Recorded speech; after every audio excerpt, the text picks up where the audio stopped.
My name is Jake Mercer, and I am 32 years old, and I want to tell you about the morning I dropped bail money with a friend before going to confront my father, because I think that detail says everything about the kind of man I had learned I was dealing with and the kind of man I had decided I was going to be.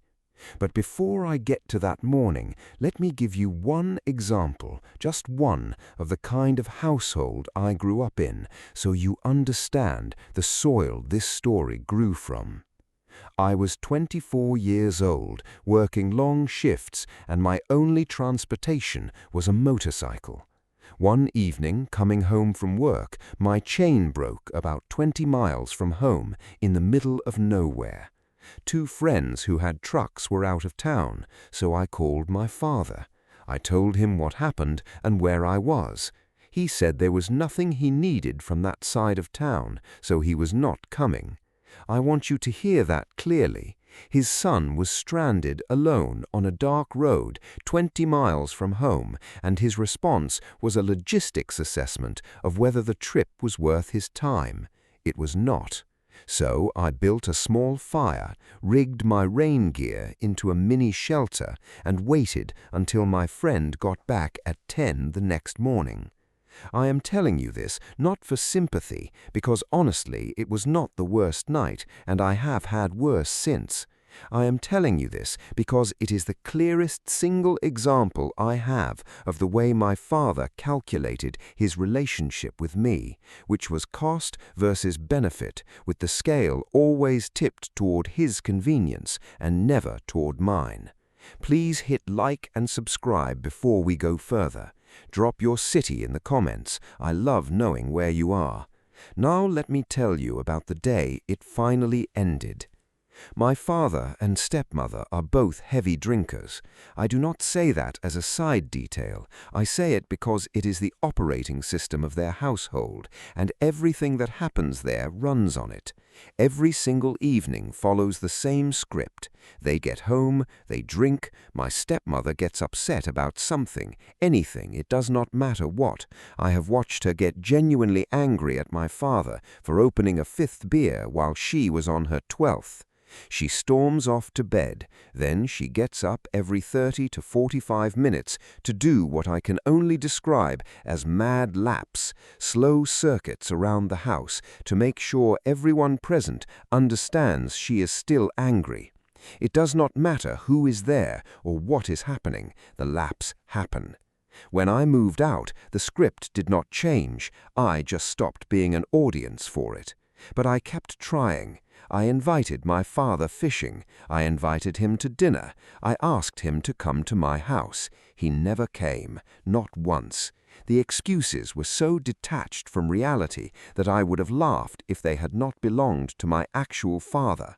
One time he said he could not come on Saturday because Saturday was followed by Sunday, which was followed by Monday, and he had work on Monday.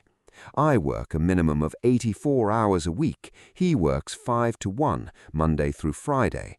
For years, I told myself this was normal, because when something is the only thing you have ever known, you do not have a reference point for what it is supposed to look like.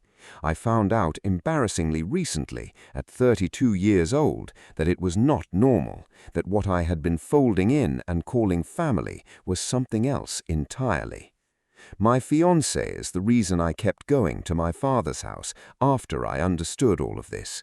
She is warm in the way of someone who gives people more chances than they have earned, and she wanted to include them in our life, even when I had quietly stopped seeing the point of it. She went over one afternoon to pick something up. As she was leaving, my father came out and held her car door open, not to say goodbye, to scream at her about me not sending a Mother's Day message to my stepmother, a message I had not sent, not out of malice, but because I had not known it was Mother's Day until I heard someone mention it at work the next day. He kept her door open and yelled, and she sat there trapped in her own car, being screamed at for something I had not done by a man who had never once in 32 years shown up for his own son. She called me crying when she finally got away. I was on a boat with a client. I'm a fishing guide, and being on the water with a client means professionalism regardless of what is happening on land.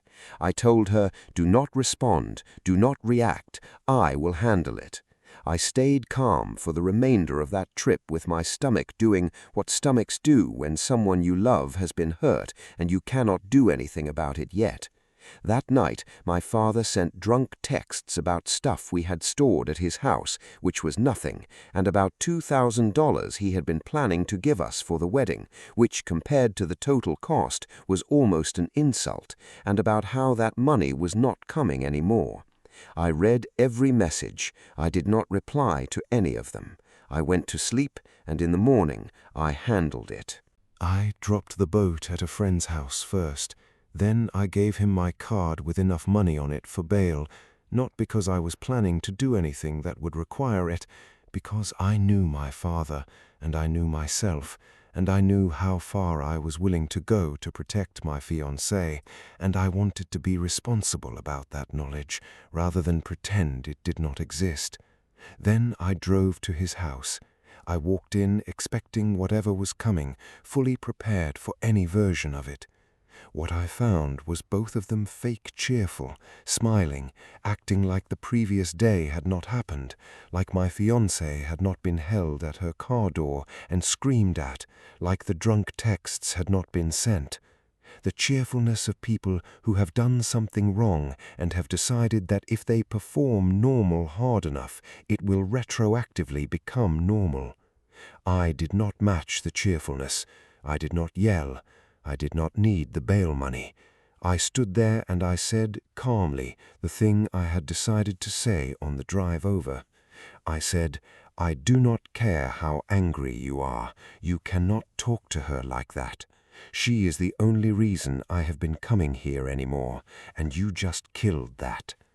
My father looked at me and said he was fine with that. He said he had noticed my attitude lately. I looked at him for a moment.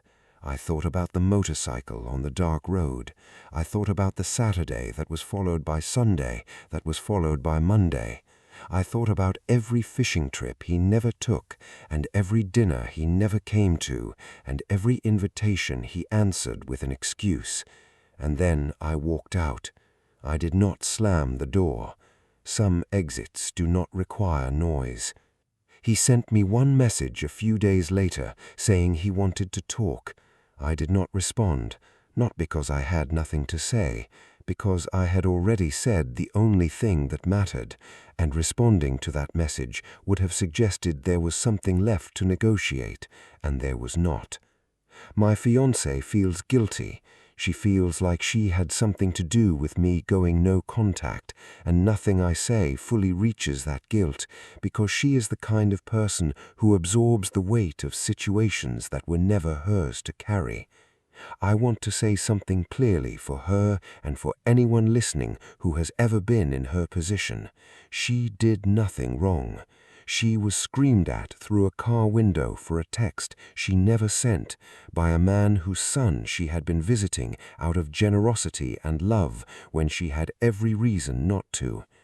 The people who know my family have told her the same thing. Everyone knows how he is. That phrase, everyone knows how he is the phrase that has followed my father for decades, and I spent 32 years being the last person to fully act on the knowledge it contained. I am not angry in the consuming way of someone who has not yet processed something. I am clear. Clear is what you arrive at when you have finally looked at the full picture and named every part of it honestly and made the decision that the picture requires. The decision was this: I am building a life with a woman who deserves to be protected, and I am not going to maintain a relationship out of guilt that puts her in the path of a man who will hold her car door open and scream at her over something she did not do. That is the whole of it. If this story stayed with you, share it with someone who needs to hear it. Drop your city in the comments. Hit subscribe. I will see you in the next one.